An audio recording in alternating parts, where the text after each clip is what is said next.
Bonjour, j'espère que vous allez bien. Aujourd'hui, j'aimerais vous parler de la gestion indicielle parce qu'on a eu des questions sur est-ce qu'il faut faire de la gestion indicielle, c'est-à-dire concrètement acheter des ETF, et je vous renvoie à la vidéo de Madeleine sur les ETF, ou est-ce qu'on a plutôt intérêt à bâtir son propre portefeuille, c'est-à-dire est-ce qu'on peut battre la gestion indicielle. Voilà, je vais essayer d'y répondre rapidement. Alors d'abord sur la gestion indicielle.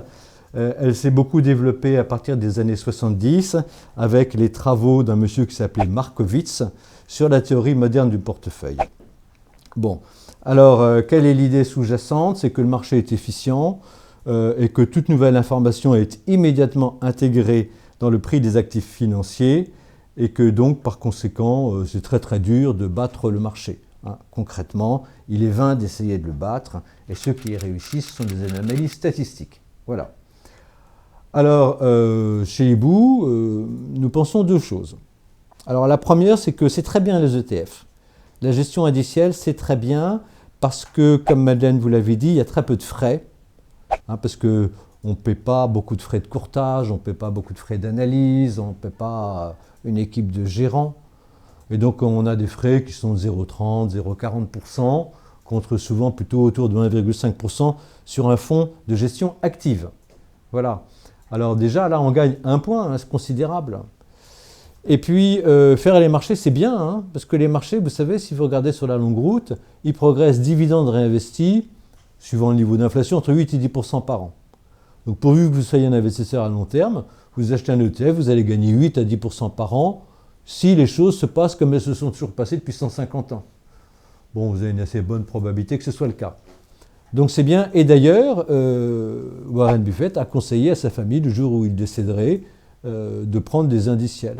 Bon, ça c'est un peu le travers des bons gérants, ils pensent qu'ils sont irremplaçables et que donc forcément, c'est mieux de prendre de l'indiciel que d'avoir recours à un autre gérant. Bon. Donc je ne sais pas si c'est une réflexion très valable. En tous les cas, les ETF, c'est bien. Est-ce qu'on peut faire mieux? Oui. Et c'est pour ça que nous avons créé Hibou, et à notre avis, c'est assez simple. On va vous montrer. Il y a deux méthodes, on vous les a déjà dites, mais c'est bien de redire les choses. Voilà. Alors les deux méthodes, c'est très simple. La première, c'est d'acheter des belles sociétés. Parce que si vous voulez, sur la longue route, la progression d'un cours, elle est directement indexée sur la croissance des bénéfices.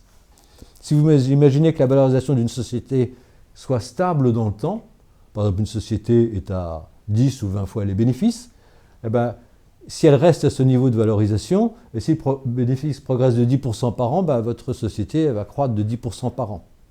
Voilà. Plus le dividende. Alors, s'il y a 2-3% de dividende, vous êtes à 12-13.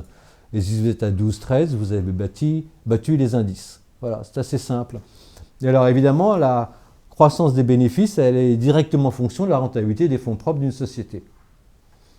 Parce qu'elle découle inévitablement des capitaux que la société n'a pas distribués en dividendes et qu'elle a réinvestis et de la rentabilité de ces capitaux.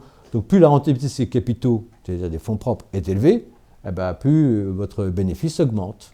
Et si la valorisation de la société est stable dans le temps, plus le cours progresse et au même rythme que celui des bénéfices. Donc, ce n'est pas la peine d'avoir fait de grandes études pour savoir quelles sont les sociétés qui sont rentables. Ce sont les plus belles sociétés. Tout le monde peut les trouver. Alors je vous donne plusieurs exemples. Le premier, voilà, c'est LVMH. Alors, LVMH, je vous ai mis le graphique à 10 ans. En rouge, vous avez le CAC. Et en bleu-noir, vous avez le cours de l'action. Et vous voyez que le cours de l'action a considérablement plus monté que l'indice boursier. Parce que LVMH est plus rentable que la moyenne des sociétés cotées. Voilà, un autre exemple, L'Oréal. L'Oréal, je vous ai également mis l'évolution depuis 10 ans. Et vous voyez, sur 10 ans, L'Oréal fait beaucoup mieux que les indices. Et je vous ai mis un troisième exemple qui est Hermès. Et je vous ai mis Hermès à 5 ans, Hermès à 10 ans et Hermès à 20 ans. Et vous voyez que plus on attend, plus le différentiel entre le cours de l'action et la bourse grandit. C'est normal parce que c'est la composition des intérêts. Donc s'il y a un différentiel de rentabilité entre Hermès et la moyenne des sociétés cotées, c'est-à-dire la bourse, c'est-à-dire l'indice, plus on compose ce différentiel dans le temps, plus la différence s'accroît. Et ça, c'est vrai pour toutes les belles sociétés.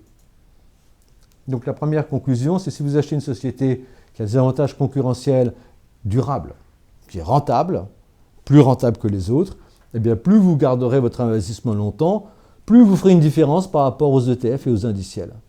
Et encore une fois, ce n'est pas la peine de faire de grandes études pour trouver Hermès, LVMH ou d'autres valeurs, il y en a d'autres qui sont plus rentables que la moyenne des sociétés cotées. Et bien sûr, vous les trouvez sur notre site Hibou en regardant quelles sont les sociétés de croissance et de fonds de portefeuille qui ont une rentabilité intrinsèque supérieure à la bourse. Voilà.